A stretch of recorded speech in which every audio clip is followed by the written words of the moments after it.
लिखित एक ऐसी बुक जिसने करोड़ों लोगों के जीवन में चमत्कार कर दिया और उनके जीवन को पूरी तरह से बदल दिया। जी हाँ, हम बात कर रहे हैं the power of your subconscious mind के बारे में। इस पुस्तक को हल्के में लेने की बिल्कुल गलती मत करना।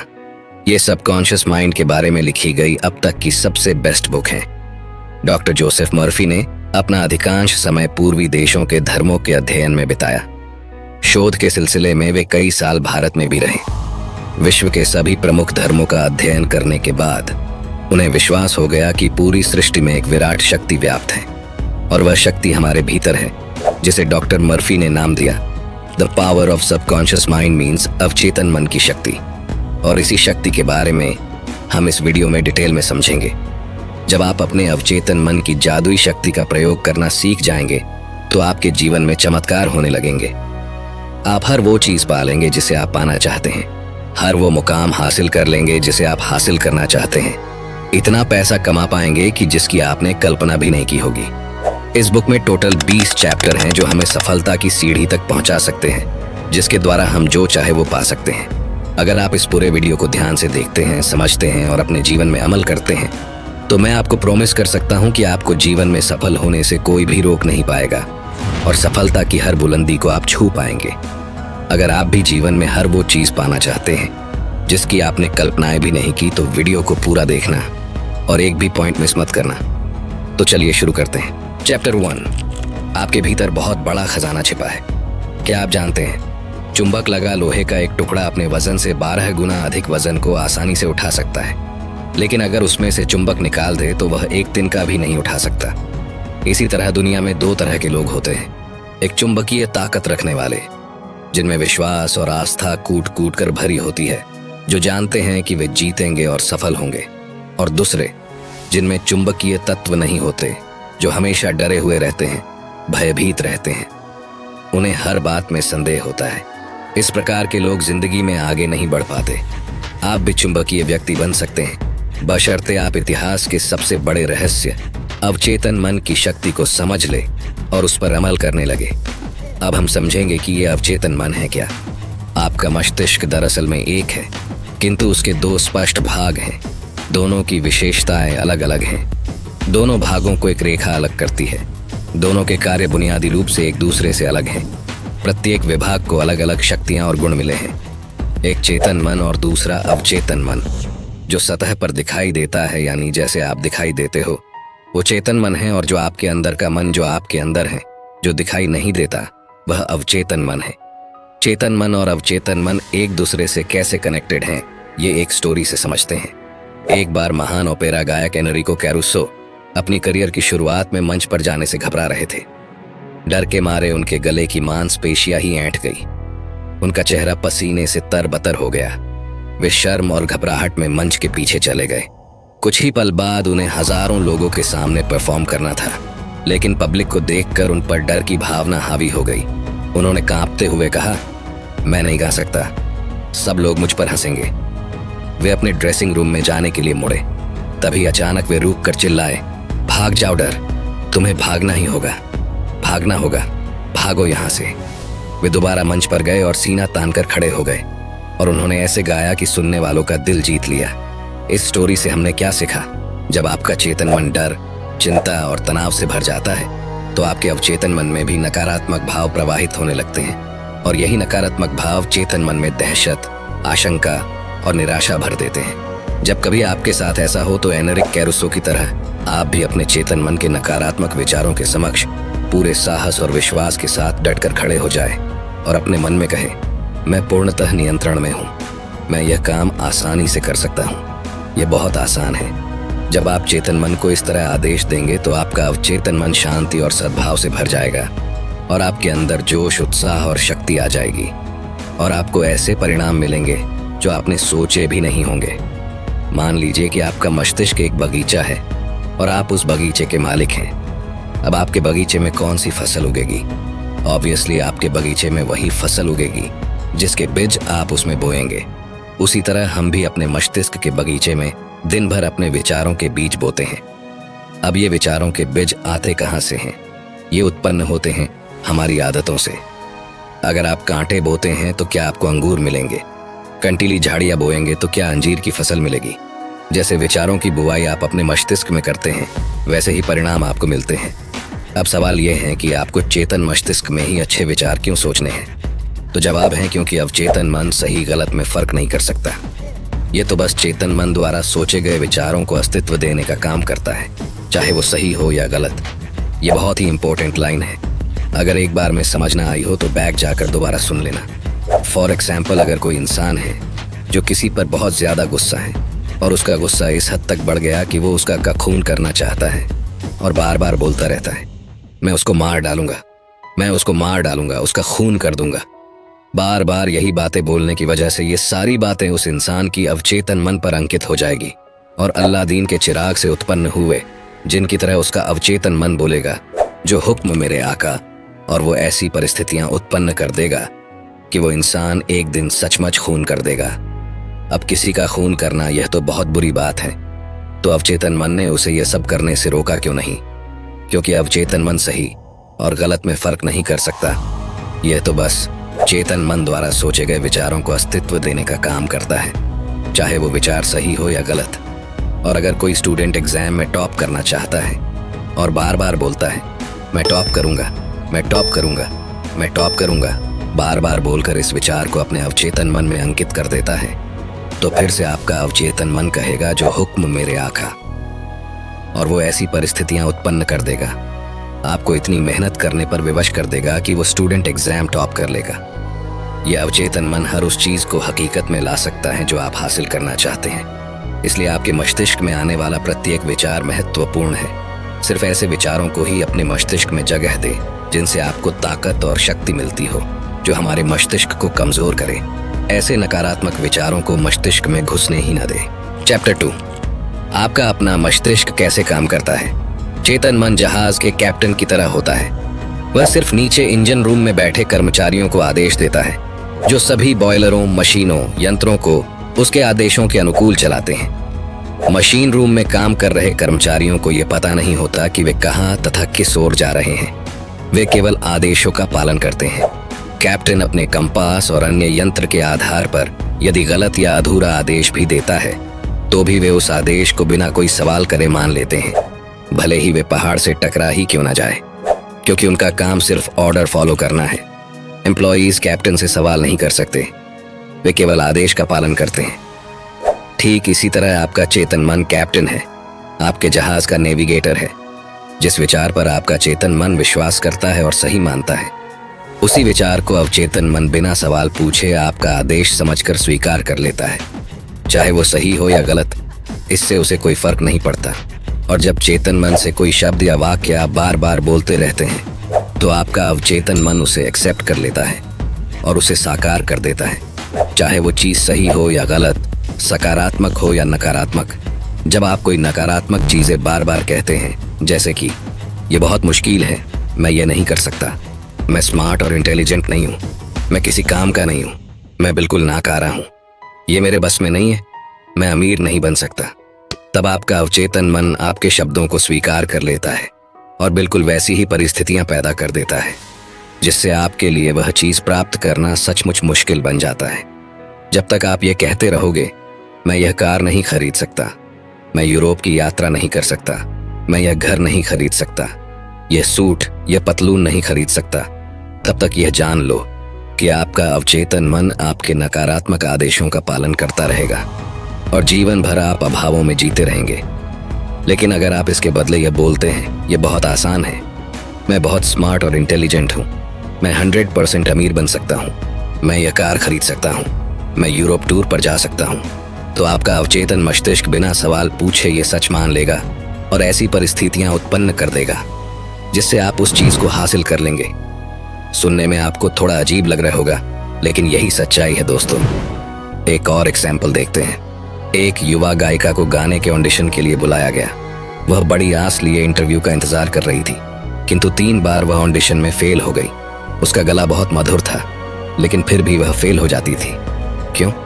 क्योंकि हमेशा इंटरव्यू के पहले वह हर बार अपने से कहती रही, वे लोग मुझे पसंद नहीं करेंगे, मेरी आवाज़ उन्हें पसंद नहीं आएगी, मुझे बहुत डर लग रहा है, शायद मेरा सिलेक्शन नहीं होगा। उसके अवचेतन मस्तिष्क ने उसकी नकारात्मक बातों को स्वीकार करके उसके सामने उनको अनुभव के रूप में पेश कर दिया। वह असफल हो गई। उसने अपने भय को इस प्रकार काबू किया। दिन में 3 बार वह एक कमरे में गई। आराम कुर्सी पर बैठकर उसने अपने शरीर को रिलैक्स कर दिया। आंखें बंद करके उसने अपने मन व शरीर को शांत किया। उसने अपने भय को दूर करने के लिए स्वयं से कहना शुरू किया, मेरी आवाज़ बहुत सुरीली है, मैं बहुत सुंदर गा सकती हूँ, मैं पूरी तरह से गाने के लिए तैयार हूँ, मैं गाऊंगी और सुरीले स्वर में गाऊंगी और सेलेक्ट होकर दिखाऊंगी। उसने अपने शब्दों को शांत स्वर में विश्वास के साथ फिर से दोहराया। इसके बाद वह रोजाना दिन में 3 बार अभ्यास करती रही। प्रत्येक सिटिंग में वह 5 से 10 बार वही वक्तव्य दोहराती रही। महीने के अंत तक वह पूरे जोश और विश्वास के लिए तैयार हो गई और जब उसे फिर से ऑडिशन के लिए बुलाया गया तो उसने बहुत ही सुरीली आवाज में गाना गाया। उसका सिलेक्शन कर लिया गया। अगर आप भी कभी जीवन में ऐसी परिस्थिति का सामना करते हैं तो इस टेक्निक का इस्तेमाल आपने जरूर करना चाहिए। 100% आप सफल हो जाएंगे। चैप्टर 3, आपके अवचेतन मन की चमत्कारी शक्ति। अमेरिकी मनोविज्ञान के पितामह विलियम जेम्स ने कहा है कि दुनिया को हिलाने की शक्ति आपके अवचेतन मन में है। जो कुछ आप अवचेतन मन पर अंकित करते हैं, अवचेतन मन उसे पूरा करने के लिए जमीन आसमान एक कर देता है। इसलिए आपको इसमें सही और सकारात्मक विचार अंकित करने चाहिए। आपने कई बार रियलाइज किया होगा कि अगर आपको कहीं पिकनिक पर जाना हो या कहीं यात्रा पर जाना हो और जिसके लिए आपको सुबह 4 बजे उठना हो, तो उस टाइम आप 4 बजे का अलार्म लगाते हैं और सो जाते हैं। लेकिन सुबह 4 बजे का अलार्म बजने से कुछ मिनट या कुछ सेकंड्स पहले ही आपकी नींद खुल जाती है। ऐसा क्यों होता है? क्योंकि आपका अवचेतन मस्तिष्क बहुत पावरफुल होता है और जब आप सोने गए थे तो सोने से पहले आपने मन में कहा था कि मुझे कल सुबह 4 बजे उठना है। आपके अवचेतन मन पर वह बात अंकित हो गई और आपका अवचेतन मस्तिष्क काम पर लग गया और अलार्म बजने से कुछ सेकंड या मिनट पहले ही उसने आपको उठा दिया। यही टेक्निक आप बहुत बड़ी बड़ी चीजें पाने के लिए भी आजमा सकते हैं। आपको बस करना यह है कि रोज रात को सोने से पहले बेड पर ही पड़े पड़े अपने बॉडी को रिलैक्स या शिथिल करना है, आंखें बंद करनी है और अपने अवचेतन मन को सुझाव देने हैं। ये सुझाव वो हो सकते हैं जो आप बनना चाहते हैं या फिर हासिल करना चाहते हैं। जैसे अगर आप अपने व्यवसाय में सफल होना चाहते हैं तो आप बोल सकते हैं, दिन रात मैं अपनी सभी रुचियों में समृद्ध हो रहा हूँ, मेरा बिजनेस डे बाय डे बहुत अच्छा चल रहा है, मेरे पास बहुत सारा पैसा आ रहा है, मैं अमीर बन रहा हूँ, दुनिया की सारी खुशियाँ मुझे मिल रही हैं, मैं पूर्ण, आदर्श, सशक्त, शक्तिशाली, प्रेम पूर्ण, सामंजस्यपूर्ण और खुश हूँ। ऐसा आपको लगातार 21 डेज तक करना है और उसके बाद आपको इसकी आदत हो जाएगी और आप जानकर हैरान हो जाएंगे कि आपके जीवन में ऐसे चमत्कार होने लगेंगे जिसकी आपने कल्पना भी नहीं की होगी। अपने अवचेतन मन को खुशी, समृद्धि, प्यार, आनंद, जोश और उत्साह देने वाले विचारों से भरें। इससे क्या होगा कि जो आपके नकारात्मक जहरीले विचार जो अड्डा जमाए बैठे हैं वे अंततः हमेशा के लिए बाहर निकल जाएंगे। हाँ, लेकिन इसके लिए आपको सतत प्रयास करना होगा और एक बार जब आपको इसकी आदत हो जाएगी तो फिर आपका फर्श से अर्श तक का सफर शुरू हो जाएगा। याद रखें, जैसे पानी पाइप में जाकर उसका आकार लेकर बहने लगता है, ठीक उसी प्रकार जीवन भी आपके अंदर के विचारों के अनुरूप ही बहता है। चैप्टर 4, प्राचीन काल में मानसिक उपचार। प्राचीन समय में जब आज की तरह बड़े बड़े हॉस्पिटल्स नहीं थे, तब भी लोगों का बीमारियों से इलाज किया जाता था और लोग अपनी बीमारियों से ठीक भी हो जाते थे। उस समय मनुष्यों को बीमारी से ठीक करने का ज्ञान पुजारियों और धर्मगुरुओं तक ही सीमित था। लोग विश्वास करते थे कि ईश्वर ने उन्हें कुछ विशेष शक्तियां दी हैं जिनके द्वारा वे उपचार कर सकते हैं। ये पुजारी और धर्मगुरु इलाज करने के लिए मंत्रों का, तावीज़ों का, अंगूठियों या स्मृति चिन्हों का प्रयोग किया करते थे। जब कोई बीमार हो जाता तो लोग उन्हें इन पुजारियों या धर्मगुरु के पास ले जाते और वे सिर्फ मंत्रों और तावीज़ों के सहारे ही उनका इलाज कर देते थे और रोगी ठीक भी हो जाता था। क्या आपको लगता है कि वे रोगी सिर्फ तावीज़ों या मंत्रों के वजह से ही ठीक होते थे? ऑथर कहते हैं कि वे सिर्फ मंत्रों या ताबीज़ों के वजह से नहीं, बल्कि अवचेतन मन के शक्ति से ठीक होते थे। जैसा कि हमने पहले देखा कि लोग उन पुजारियों में, धर्मगुरुओं में विश्वास करते थे कि वे उनका इलाज कर देंगे। उनकी आस्था बहुत ज्यादा होती थी। जैसे ही रोगी उनके पास जाता तो रोगी को लगने लगता कि अब मैं जरूर ठीक हो जाऊंगा और यही निर्देश उनके अवचेतन मन में अंकित हो जाता था कि अब वे जरूर ठीक हो जाएंगे।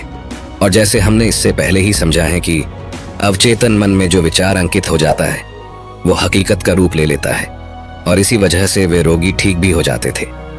हमारा अवचेतन मन इतना पावरफुल है कि यह हर बीमारी का इलाज कर सकता है। आपकी आस्था जितनी ज्यादा होगी, आपको परिणाम भी उतनी ही जल्दी मिलेगा। चैप्टर 5, आधुनिक युग में मानसिक उपचार। जिस तरह से प्राचीन समय में पुजारी और धर्मगुरु इलाज करते थे, उसी तरह आज के आधुनिक युग में लोगों का इलाज करने के लिए डॉक्टर्स और हॉस्पिटल्स हैं। लेकिन पुरानी कहावत है, डॉक्टर घाव पर पट्टी बांधता है और ईश्वर उसे ठीक करता है।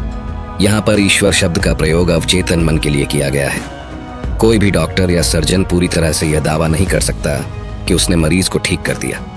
उपचारक शक्ति एक ही है, हालांकि इसे अलग अलग नामों से पुकारा जाता है, जैसे प्रकृति, जीवन, ईश्वर, रचनात्मक ज्ञान। लेकिन वास्तविकता में ये सभी अवचेतन शक्ति की ओर इशारा करने के भिन्न भिन्न तरीके हैं। एक पेशेंट था जिसकी जीभ में लकवा मार गया था और सभी प्रकार के चिकित्सकीय उपचार व्यर्थ हो गए थे। उसके डॉक्टर ने रोगी को बताया कि उसके पास एक नया यंत्र है जिससे उसे विश्वास है कि उसका इलाज हो जाएगा। डॉक्टर ने पॉकेट थर्मामीटर रोगी के मुंह में लगा दिया। रोगी ने उस नए यंत्र की कल्पना की जो उसे ठीक करने के लिए लगाया गया था। कुछ ही मिनटों में वह खुशी से चिल्ला उठा कि उसकी जीभ फिर से चलने लगी है। एक युवती डॉक्टर के पास आई। उसने लिखकर बताया कि पिछले 4 सप्ताह से उसकी आवाज बंद हो गई है। डॉक्टर ने जांच में यह सही पाया। डॉक्टर ने उसे बताया कि गुम हुई आवाज कभी कभी बिजली के प्रयोग से लौट आती है और यह तरकीब आसानी से सुझाव के प्रभाव से भी की जा सकती है। मैंने बिजली का वह अपरेटस मंगवाया और उसके स्विच को दबाकर सिर्फ उसे यह महसूस कराया कि उसे शॉक दिया जा रहा है, जबकि असलियत में उसे कोई शॉक दिया ही नहीं। बाद में डॉक्टर ने मरीज के अवचेतन को कुछ निर्देश दिए, जैसे अब आप जोर से बोल सकती हो। डॉक्टर ने उसे ए अक्षर दिखाया, फिर बी और बाद में मारिया। वह धीरे धीरे बोलने लगी। गुम हुई आवाज लौट आई। इन दोनों एग्जाम्पल्स में किसी भी मेडिसिन का यूज नहीं किया गया, फिर भी दोनों मरीज ठीक हो गए। क्यों? क्योंकि डॉक्टर सिर्फ उनके अवचेतन मन को यह विश्वास दिलाने में कामयाब हो गया कि उसके पास जो चीज है उससे वे जरूर ठीक हो जाएंगे। उनके अवचेतन ने उसे एक्सेप्ट कर लिया और उनको ठीक कर दिया। इसे ही प्लेसेबो इफेक्ट या बिलीफ सिस्टम भी कहा जाता है। वैज्ञानिक बताते हैं कि 11 महीनों में आपका शरीर नया बन जाता है। कैसे? हमारे शरीर की लाखों कोशिकाएं हर रोज मर जाती हैं और उनके जगह पर नई निर्माण हो जाती हैं। हर 11 महीने में हमारे संपूर्ण शरीर की कोशिकाएं पूरी तरह से मर जाती हैं और उनके जगह नई निर्माण हो जाती हैं। इसका मतलब शारीरिक दृष्टि से आप सिर्फ 11 महीने बूढ़े हैं। अगर आप क्रोध, ईर्ष्या और दुर्भावना के विचारों को अपने शरीर में दोबारा आने देते हैं तो इसमें आपके सिवा और कोई दोषी नहीं है। जैसे अंधेरे से छुटकारा पाने का तरीका रोशनी है, ठंड से उबरने का तरीका गर्मी है, वैसे ही नकारात्मक सोच से उबरने का तरीका सकारात्मक विचार रखना है। अच्छाई की घोषणा करें, बुराई अपने आप गायब हो जाएगी। चैप्टर 6, मनचाहे परिणाम कैसे प्राप्त करें।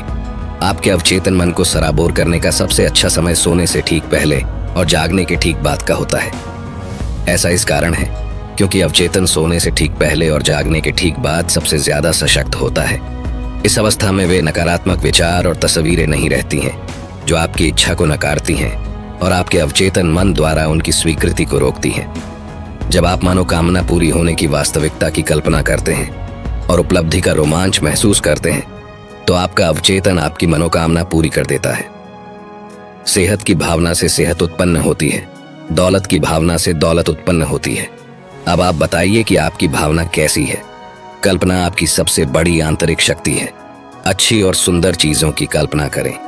आप वैसे ही हैं जैसी आप खुद के बारे में कल्पना करते हैं। सोने से पहले अपनी इच्छा के पूर्ण होने की बार बार कल्पना करें। विश्वास करें कि वे इच्छाएं पूरी हो रही हैं और शांति से सोए और खुशी से जागें। एक दिन आएगा जब आपकी इच्छा हकीकत में साकार हो जाएगी। याद रखें, अगर आपके जीवन में कोई समस्या है तो आप अपनी किसी भी समस्या का उत्तर बताने की जिम्मेदारी सोने से पहले अपने अवचेतन मन को सौंप दें। वह आपको उसका उत्तर देगा। दोस्तों, अगर आप अभी तक इस वीडियो में बने हुए हैं तो इसका मतलब है कि आप जीवन में बहुत आगे बढ़ना चाहते हैं और अवचेतन मन की शक्ति से जीवन में सफलता की बुलंदियों को छूना चाहते हैं, और ऐसा होगा भी जरूर। आगे आने वाले पॉइंट्स और भी इम्पोर्टेंट हैं, वीडियो में बने रहे। चैप्टर 7, धन और दौलत के लिए अवचेतन मन की शक्ति का प्रयोग कैसे करें। दौलत की चेतना विकसित करने का सटीक तरीका। आप एक काम करें, रोजाना सोने से पहले और सुबह उठने के बाद 5 मिनट तक ये 2 शब्द दोहराए, दौलत और सफलता। इन शब्दों में जबरदस्त शक्ति है। ऐसा बार बार कहे किसी लोरी की तरह, आप परिणाम देखकर हैरान रह जाएंगे। दौलत बड़े हिमखंडों की तरह आपकी ओर प्रवाहित होगी। लेखक बताते हैं कि एक बहुत चिंतित बिजनेसमैन मेरे पास आया। उसकी बिक्री और आर्थिक स्थिति बहुत खराब थी। मैंने उससे कहा कि वह अपने ऑफिस में शांत होकर बैठ जाए और बार बार दोहराए, मेरी बिक्री हर दिन बढ़ रही है। और इसी कथन को रात को सोने से पहले और सुबह उठने के बाद भी दोहराए। इस कथन के कारण उसके चेतन और अवचेतन मन मिलकर काम करने लगे। कुछ ही हफ्तों के अंदर उसे अच्छे परिणाम मिले। आप भी यही फॉर्मूला अपना सकते हैं। कुछ लोग कहते हैं, ओह मैंने ये किया था लेकिन कुछ नहीं हुआ। उनको परिणाम इसीलिए नहीं मिले क्योंकि शायद 10 मिनट बाद ही वे डर के विचार में डूब गए थे और उन्होंने उस अच्छे विचार को नकार दिया था जिसकी उन्होंने घोषणा की थी। जब आप सुबह जमीन में कोई बीज बोते हैं और दोपहर तक अगर वो पौधा नहीं बन जाता तो क्या आप उसी दिन जमीन खोदकर बीज को बाहर निकाल लेते हैं? आप उसे बढ़ने के लिए समय देते हैं, उसे जड़ें जमाने और बढ़ने का मौका देते हैं। इसी तरह जब आप अपने अवचेतन मन को कोई सुझाव देते हैं तो कई बार आपको तुरंत परिणाम नहीं मिलते हैं। तो आपको उस विचार को अपने अवचेतन मन में अंकित होने के लिए समय देना चाहिए। उस विचार को जड़ें जमाने और बढ़ने का मौका देना चाहिए। जिस वक्त दौलत का विचार आपके अवचेतन में अपनी जड़ें जमा लेगा तो आपको इतनी दौलत मिलेगी जितनी आपने कभी सोची भी नहीं होगी। चैप्टर 8, अमीरी की शाही राह पर कैसे चलें। यहाँ एक आसान तकनीक दी जा रही है जिसका प्रयोग आप अपने जीवन में धन को कई गुना करने के लिए कर सकते हैं। एक शांत रूम में चले जाएं, आराम कुर्सी पर बैठकर अपनी बॉडी को रिलैक्स करें और दिन में कई बार ये वाक्य दोहराएं, मुझे धन पसंद है, मैं इससे प्रेम करता हूँ, मैं इसका समझदारी से, सृजनात्मक तरीके से और न्यायपूर्ण तरीके से प्रयोग करता हूँ। मेरे जीवन में धन का लगातार प्रवाह हो रहा है, मैं खुशी से इसे मुक्त करता हूँ और यह अद्भुत तरीके से कई गुना होकर मेरे पास लौटता है। ये अच्छा है, बहुत अच्छा है। धन बहुत बड़ी मात्रा में मेरी तरफ प्रवाहित हो रहा है। मैं इसका प्रयोग सिर्फ भलाई के लिए करता हूँ। मैं अपनी आर्थिक समृद्धि तथा मानसिक दौलत के लिए कृतज्ञ हूँ। तंगी में दिन गुजारने का असली कारण।